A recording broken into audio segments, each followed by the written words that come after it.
Friend and enemy are two critical components in one life.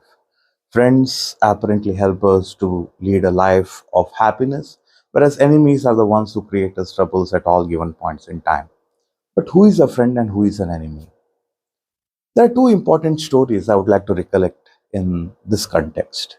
The first story is about three friends who went to a place which was filled with valuable gems. And when they were returning, they decided to digest that gem and keep it in their stomach so that if the dacoits find them en route, they wouldn't find anything on their among their belongings. However, a parrot belonging to the dacoit leader and a thief observed this.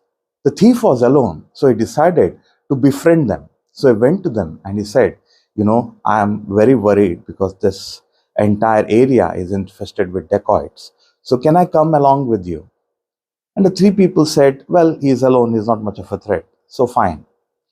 The thief's idea was that when they are asleep, he will kill them, slit open their stomach, and he'll get the valuable jewel for himself.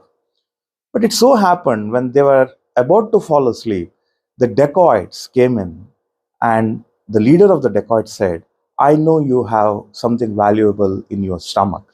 I want that. Okay. Now, the thief, who had nothing in his stomach, he realized that even if one of the three persons' stomach is opened and something valuable is found, which he will, then he will be eventually be a collateral damage.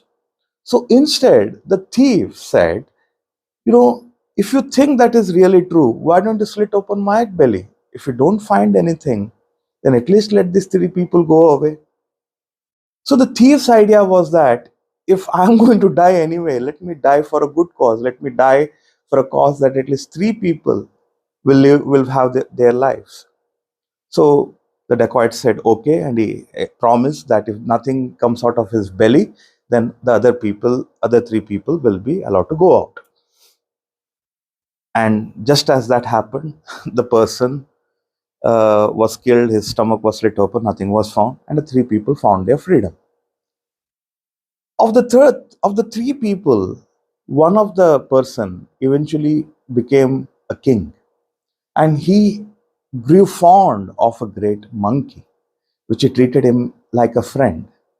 Wherever he went, he always took that monkey along. One day, he decided to take a stroll across the woods, and he brought his monkey along. And while he was traveling, he got exhausted, and he told the monkey to stand a guard, and he fell asleep. When the king was asleep, a mosquito came in, and a mosquito was humming around. The monkey tried to shoo it away. It would never go. It was very persistent and irritating the king. So the monkey took the sword and started swinging, which eventually killed that king. In these two stories, which are although interconnected, they are very two important stories.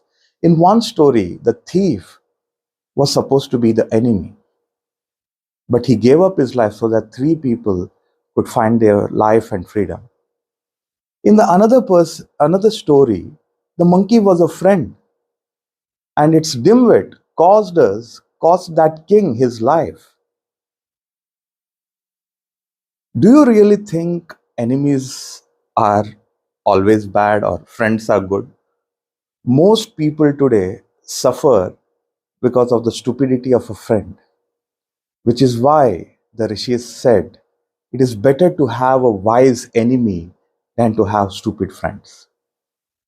If you have trouble in your life and you're experiencing so many emotional challenges, make sure you don't have stupid friends around. I hope this helps. Until next time, pranam and namaste.